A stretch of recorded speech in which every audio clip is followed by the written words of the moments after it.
तो हेलो दोस्तों, कैसे हैं आप लोग। मैं हूं अंकुर और स्वागत है आपका मेरे और आपके अपने चैनल कॉमिक बुक गाय पर। दोस्तों, आज की वीडियो में हम ज़ीकोर की स्टोरी को कंटिन्यू करने जा रहे हैं, यानी कि थर्ड सन ऑफ गोकू की स्टोरी। ये स्टोरी लिखी है टोरियोटारो ने, जो कि ड्रैगन बॉल सुपर की मांगा भी लिख रहे हैं। तो मुझे पूरी उम्मीद है कि ये स्टोरी आप लोगों को बहुत ज़्यादा पसंद आएगी। दोस्तों, आज की वीडियो शुरू करने से पहले आप सभी से एक छोटी सी रिक्वेस्ट, अगर आपको आज की वीडियो अच्छी लगे तो वीडियो को लाइक करना बिल्कुल मत भूलिएगा और वीडियो को अपने दोस्तों के साथ शेयर भी जरूर कीजिएगा। जिन लोगों ने अभी तक चैनल को सब्सक्राइब नहीं किया है वो चैनल को सब्सक्राइब कर लें, क्योंकि चैनल पर लगातार वीडियोस आती हैं और मैं आपके एंटरटेनमेंट के लिए लगातार यहाँ पे वीडियोस लेकर आता रहता हूँ। तो चलिए दोस्तों, बिना देरी करे अपने वीडियो पर आते हैं। लास्ट वीडियो के एंड में हमने देखा था कि काबुटो काई अपनी लाइफ को सेक्रीफाइस कर देते हैं ताकि वो वेस्ट सुप्रीम काई को मार सके। ये चीज़ गोकू को भी दूसरी दुनिया में महसूस हो जाती है, पर उसे समझ नहीं आया होता कि असल में क्या हुआ है। और तभी हम जी शिंगलॉन्ग को देखते हैं। वो वहाँ पर आता है और बोलता है कि मैं तुम्हें बताता हूँ कि यहाँ पे क्या चल रहा है। जी शिंगलॉन्ग बोलता है कि कायोशिन मारे जा चुके हैं और गोकू ये बात सुन के बिल्कुल हैरान रह जाता है। वो बोलता है, क्या कायोशिन नहीं रहे? इसके बाद हम धरती पर आते हैं और हम देखते हैं कि जी स्वॉर्ड ज़मीन के अंदर गड़ी हुई है और गोहान वहीं पर बैठा है, क्योंकि उसे कायोशिन की मौत का बहुत ज़्यादा दुख है। गोहान बोलता है कि कायोशिन, आपको ऐसा क्यों करना पड़ा? वेजिटा बोलता है, गोहान, उन्हें लग रहा था कि इस सब में उनकी गलती है, इसीलिए उन्होंने अपनी गलती को सुधारने के लिए ऐसा किया। गोहान को अभी भी बहुत ज़्यादा दुख हो रहा होता है और वेजिटा बोलता है, गोहान, इस बात को समझने की कोशिश करो। तभी हम फिर से जी स्वॉर्ड को देखते हैं। अचानक से ही जी स्वॉर्ड के साथ कुछ होता है और हम उसके अंदर एक क्रैक देखते हैं, जो कि अचानक से ही बड़ा हो जाता है। गोहान और वेजिटा ये चीज़ देख के बिल्कुल हैरान रह जाते हैं। गोहान बोलता है, क्या जी स्वॉर्ड के अंदर क्रैक पड़ गया? वेजिटा बोलता है कि पर कैसे, आखिर ये कैसे हो गया? तभी वेजिटा और गोहान को एक आवाज़ सुनाई देती है। वो आवाज़ बोलती है, गोहान, मेरी बात सुनो। गोहान बोलता है, ये आवाज़ तो एंसेस्टर की है। ओल्ड सुप्रीम काई बोलते हैं कि बिल्कुल सही समझे, ऐसा लग रहा है कि शिन की बनाई हुई सील में कोई गड़बड़ थी, इसीलिए वो फेल हो गई। गोहान और वेजिटा बिल्कुल हैरान रह जाते हैं और बोलते हैं, क्या वो फेल हो गई? एंसेस्टर बोलते हैं कि हाँ, ये सील करीब 1 महीने और टिकेगी, इसके बाद ज़ीकोर बाहर आ जाएगा। गोहान बोलता है, क्या आप क्या बोल रहे हैं? ऐसा नहीं हो सकता। अगर आप जो बोल रहे हैं वो सही है तो हमें क्या करना चाहिए? ओल्ड सुप्रीम काई बोलते हैं कि ये सवाल पूछने से कोई भी फ़ायदा नहीं है, क्योंकि मैं उसमें तुम्हारी हेल्प नहीं कर पाऊंगा। गोहान बोलता है, क्या यानी इस बारे में हम कुछ नहीं कर सकते?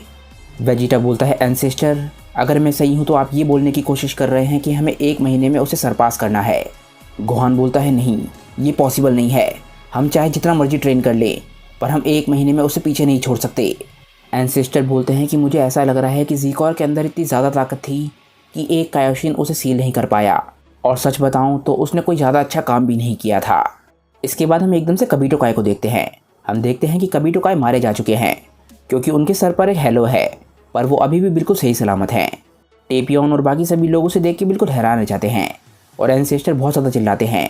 एंसेस्टर बोलते हैं कि आखिर तुम यहाँ पर क्या कर रहे हो?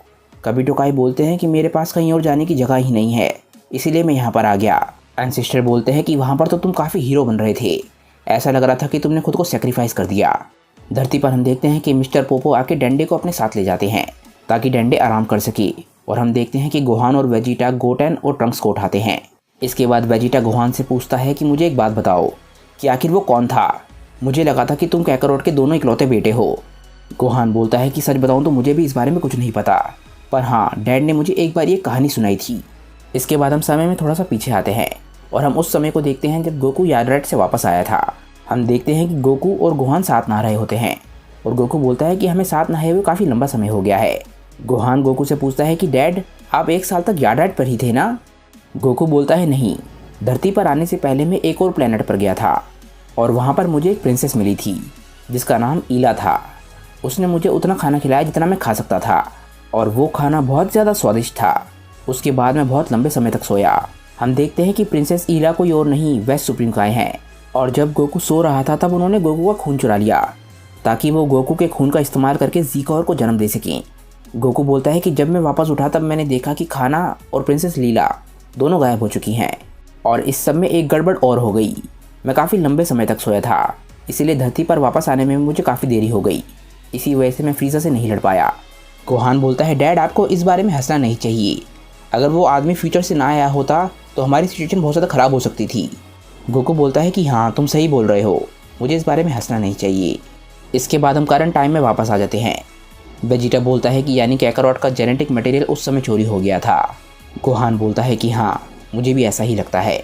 तभी हम देखते हैं कि गोहान और गोटेन के ऊपर एक परछाई आती है और हम देखते हैं कि ये परछाई कैप्सूल कॉर्प की एक कार की है, जिसके अंदर बुल्मा, वेजिटा, गोहान और बाकी सभी को लेने आई होती है।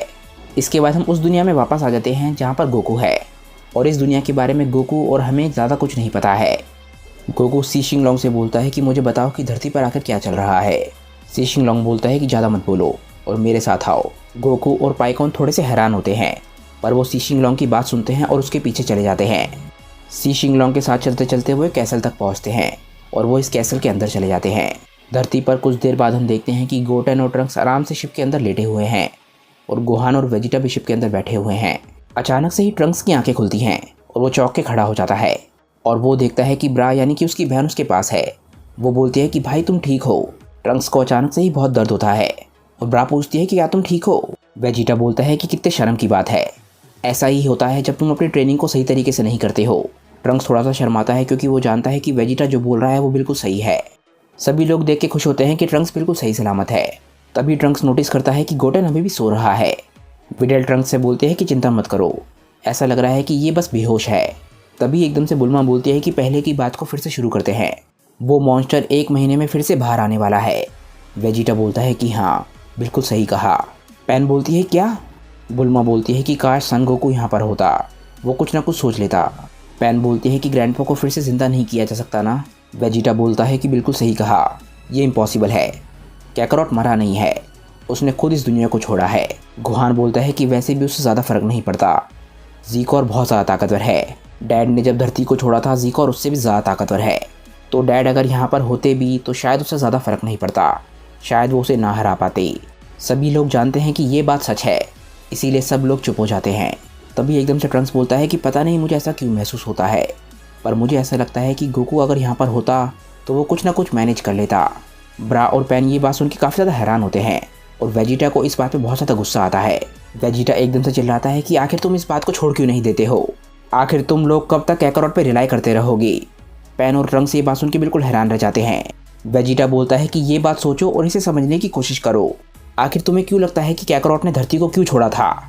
उसने धरती को इसलिए छोड़ा था ताकि वो आराम कर सके, और उसे लग रहा था कि तुम लोग धरती की रक्षा कर सकते हो। इस लड़ाई को एक टेस्ट की तरह लो और सोचो कि तुम धरती की रक्षा कैसे कर सकते हो कैकरॉट के बिना। सभी लोग वेजिटा की बात को सुन के काफ़ी हैरान होते हैं और वेजिटा बोलता है कि मैं इस ज़ीकोर को हरा के रहूँगा, चाहे मुझे किसी भी हद तक जाना पड़े। इसके बाद हम उस दुनिया में वापस आ जाते हैं जहाँ पर गोकू था और हम लोग देखते हैं कि वो लोग टावर के टॉप तक पहुँच चुके हैं और वहाँ पर वो एक शख्स से मिलते हैं और ये शख्स होता है omega Shenron. Omega Shenron Goku को देख के काफ़ी खुश होता है और बोलता है कि हमें मिले काफ़ी लंबा समय हो गया है सन गोकू। गोकू भी ओमेगा शेनरॉन को देख के काफ़ी खुश होता है और बोलता है कि हाँ, काफ़ी लंबा समय हो गया है। ओमेगा शेनरॉन बोलता है कि तुम यहाँ पर ये जानने आए हो कि धरती पे क्या चल रहा है, मैं तुम्हें उस बारे में बताता हूँ। गोकू और पाइकॉन ध्यान से ओमेगा शेनरॉन की बात सुनने लग जाते हैं। तभी हम एकदम से धरती पे वापस आते हैं और हम देखते हैं कि एकदम से सभी लोगों को किसी की आवाज़ सुनाई देती है। वो आवाज़ बोलती है, सन गोहान मेरी बात सुनो। पैन बोलती है कि ये कौन है। गोहान बोलता है कि ये एंसेस्टर हैं। एंसेस्टर बोलते हैं कि हम लोग भी इस सिचुएशन का एक हल ढूंढने की कोशिश कर रहे हैं और हमने हर चीज़ को देखा है जो हम लोग कर सकते हैं। मुझे लगता है कि हमारे पास कोई और ऑप्शन नहीं रह गया है, हमें गोकू की मदद लेनी ही होगी। गोहान बोलता है कि क्या डैड की मदद, क्या आप जानते हैं कि वो कहाँ पर हैं। वेजिटा को इस बात पे गुस्सा आता है कि ये लोग अभी भी गोकू पर डिपेंड करते हैं। एंसेस्टर बोलते हैं कि हाँ, टेक्निकली मुझे पता है कि वो इस वक्त कहाँ पर है। गोहान और बाकी सभी लोग ये सुन के खुश होते हैं और बोलते हैं कि वो कहाँ पर हैं। एंसेस्टर बोलते हैं कि इस दुनिया का नाम है रियोशिन रेल्म। आखिर ये रियोशिन रेल्म क्या है और क्या गोकू वहाँ पर फंसा हुआ है या फिर अपनी मर्जी से है, ये हम जानेंगे नेक्स्ट वीडियो में। क्योंकि दोस्तों आज की ये वीडियो यहीं पे ख़त्म हो जाती है। मुझे नीचे कमेंट करके बताइए कि आज की ये वीडियो आप लोगों को कैसी लगी। अगर आपको आज की वीडियो अच्छी लगी हो तो वीडियो को लाइक करना बिल्कुल मत भूलिएगा और वीडियो को अपने दोस्तों के साथ शेयर भी जरूर कीजिएगा। जिन लोगों ने अभी तक चैनल को सब्सक्राइब नहीं किया है वो चैनल को सब्सक्राइब कर लें, क्योंकि चैनल पर लगातार वीडियोस आती हैं और मैं आपके एंटरटेनमेंट के लिए लगातार यहाँ पे वीडियोस लेकर आता रहता हूँ। तो चलिए दोस्तों, आज की वीडियो के लिए बस इतना ही।